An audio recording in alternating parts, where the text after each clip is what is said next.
Now, whereas I'm scooting these starry things into the center,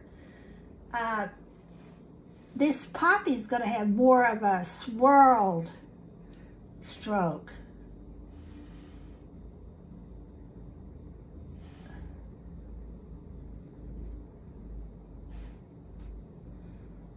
Okay, and I'm going to real quickly go into orange. You say, well, he's red, poppy's red. Well, he's really a lot of orange, especially this one. This one's not that brilliant poppy that we all think about. In fact, let me just make that point. Think about, well, what we think about and what's really there are probably not the same thing. So one of the first ways to start seeing things is to turn off your think about and just look. Don't, poppies are red. They're dark red. They're scarlet red. And they have black center. Well, this one doesn't have a black center. And he's also not scarlet red. He's more of an orange.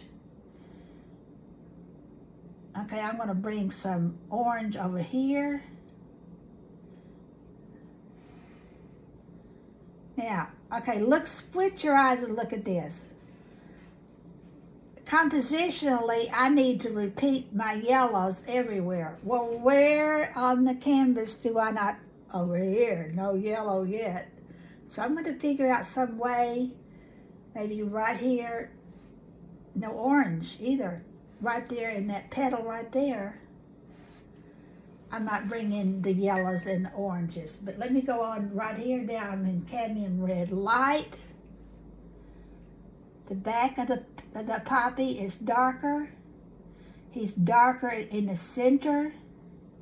Not that black poppy that I love to paint. In fact, I had the whole design series, the poppy. And all of them had black. In fact, it was just extremely black.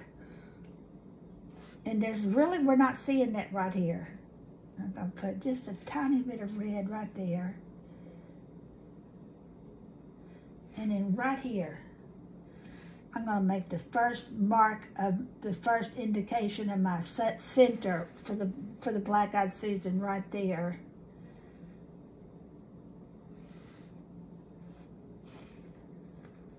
Okay. I'm going to go to cadmium red dark right now. Yeah, that's what that is. And bring in a little bit of darker colors. But we're going to find out. I control where I touch. If I don't want something to rush back into the whole rest of the world, I don't let the colors touch.